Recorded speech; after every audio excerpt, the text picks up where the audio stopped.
Seorang perempuan, nama dia Susan Powell, hilang lesap terus gaib dari rumah dia sendiri. Suami dia, Josh Powell, cakap konon-konon dia bawa 2 anak kecil. Dia pergi camping tengah malam, masa sejuk gila, salji tebal. Tapi pelik, isteri dia tak ikut dan tak pernah jumpa lagi sampai hari ni. Kawan-kawan Susan kata, Susan takut gila dengan suami dia. Dia pernah cakap, kalau aku cuba lari, dia akan bunuh aku. Polis masuk rumah, jumpa kesan cuci bersih. Macam ada benda besar cuba disorok. Tapi tiada mayat. Kes pun tergantung. Josh lepas tu pindah Washington, bawa sekali 2 budak tu. Ibu bapa Susan merayu, lawan di mahkamah, nak selamatkan cucu dia. Tapi tahun 2012, masa lawatan diawasi mahkamah, Josh kunci pintu.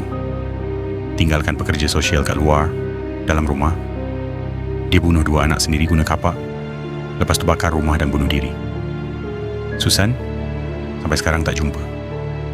Satu kes yang tunjuk, kadang-kadang bahaya tu dah jelas depan mata, tapi bantuan sampai lambat sangat.